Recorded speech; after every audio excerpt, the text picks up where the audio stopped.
Randall's a former officer of the Experimental Rocket Propulsion Society. He served as vice president, Marine Control Officer, and regulatory affairs officer, and was instrumental in the development and flight test of the ERPS. I'm saying, spelling it out instead of saying ERPS. I'm not sure what's appropriate. First flight vehicle.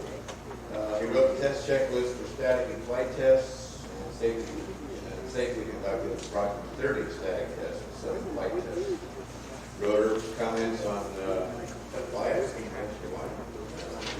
on FAA's proposal. Excuse me, I'm gagging on my own joke. Proposed rules on RLC launch licensing and financial responsibility, being the FAA's final rules, being significantly less draconian than the proposed rules. Elaborate on that. He co-wrote X-Corps' RLB mission license application, leading to X-Corps being granted the world's second RLB license this year.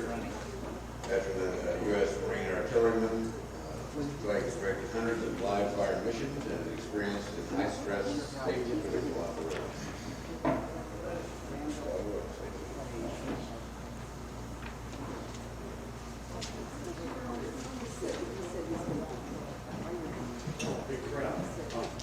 Well, this is my first time talking standing up in front of an official audience here. So I'm not very formal about this.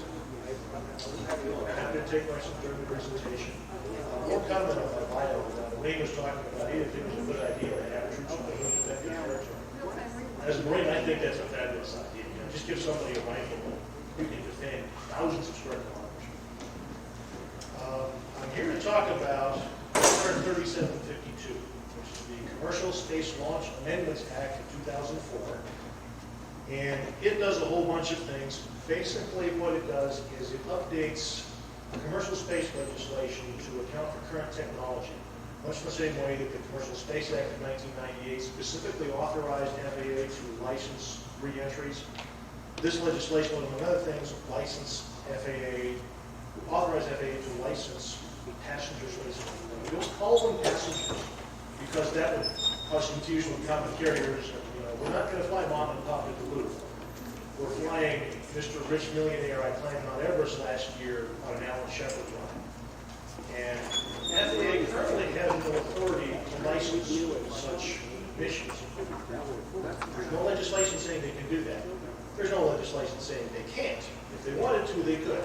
It would require courage. FAA is composed of bureaucrats. It's a mismatch.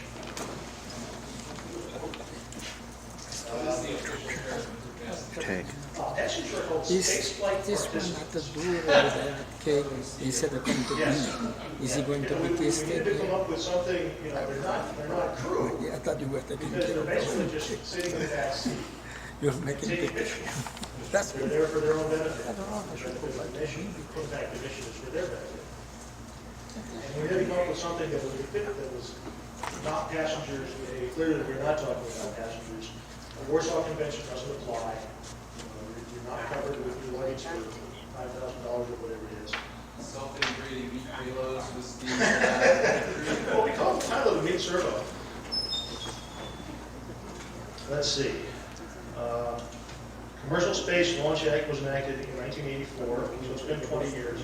There's been one update in 1998, which authorized re-entry. Let's see. One key provision is it enables spaceflight participants to fly at their own risk. The legislation would require the RLD provider, the guy that's going to launch the vehicle with the spaceflight participant aboard, to disclose his safety record to potential customers in writing and get informed consent from the customer in writing before they can fly that customer.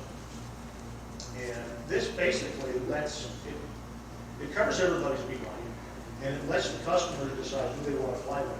You know, do they want to fly with Redstone rockets down the road, which has a safety record of about 85% because 1 in 6 blows up? Or do they want to fly with, say, X-Corps? Let's see. 3752 passed the House 402 to 1. Congressman Ron Paul of Texas is a hardcore libertarian. He did not like the indemnification provision, so he voted against it. That's the only reason it didn't pass unanimously without even a vote. Now, it's currently sitting in the Senate, and it's being held up in the Senate because of some concerns about the definition of a suborbital rocket. One of the things that 3752 does is it defines suborbital rocket to basically put some steel in FAA spine, because they're authorized to license flights of rockets, of suborbital rockets, but nobody defined suborbital rocket in legislation in 1998.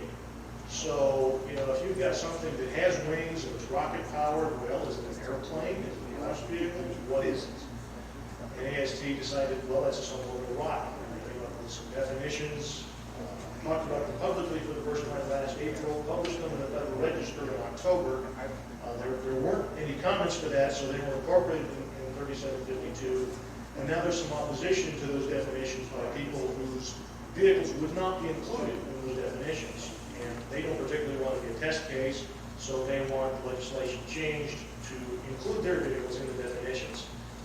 And export position on this, I'm from export, I get to get export definition. If you haven't taken one up, export's take is we support any changes in the definition that will make everybody happy and get the bill passed. We want this bill to pass. It does a whole bunch of good things. Let's see. House and Senate staffers have told us this bill has a good chance of passing this year because it is relatively uncontroversial. There's the one contentious area, which is really, on the scale of the Senate, not very contentious. But there are about 45 days left of the legislative session in the Senate. They're doing defense authorization, they're doing NASA authorization, there's a tax bill. There isn't a lot of enthusiasm for this bill in the Senate. And that's where we need you guys. Write your senators. Tell them, please, you like 3752, let's get this thing passed. I'd say by the end of this week, there won't be any significant opposition to it. There might be a couple of minor changes in the wording, and we'll go back to the House for a vote. Rules Committee would put the thing out recommending a roll call vote, pass again 4-2 to 1 or something like that. Shouldn't be a problem. So I'd say later this week, or maybe by the middle of next week, the current minor controversy should be settled, and the thing should be able to go through without a hitch.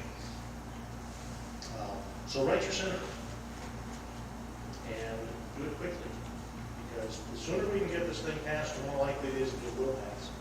And if we delay more than a couple of months, we're going to lose it. It goes away because it's an election year. It would have to be reintroduced. Committee memberships could change. The Democrats could take over. Anything could happen. So we really want to get this thing passed this year. And I can get you a website to find your senator's fax number. Email doesn't work so well because it's so easy to send email. It used to be the advice when you're writing your congressman or your senator to write a letter, because that's more difficult to do. It represents a more significant investment in time. But of course, your letter is going to have anthrax spores in it. So it will sit in the post office for 2 months. So send it fax. Write your letter and send it by fax, and then follow it up by service mail. Yes? What is the bill? It's HR 3752. These are House resolutions. Now there is a similar measure in the Senate that is S1260. It's basically a placeholder. It doesn't do very much. And there was some talk earlier about conferencing HR 3752 and S1260 and getting them harmonized. But 1260 does so little compared to 3752. The time is so short that the sensible thing to do is just get the Senate to pass 3752. And again, they can pass something different than the exact language of 3752. The House staffer that is in charge of this is on the Congress Committee. Definitely write to him. If you're from Arizona, please write Senator McCain.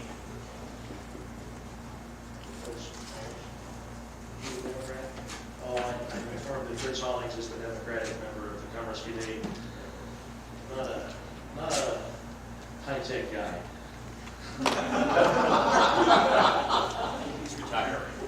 Did Jeff tell you that?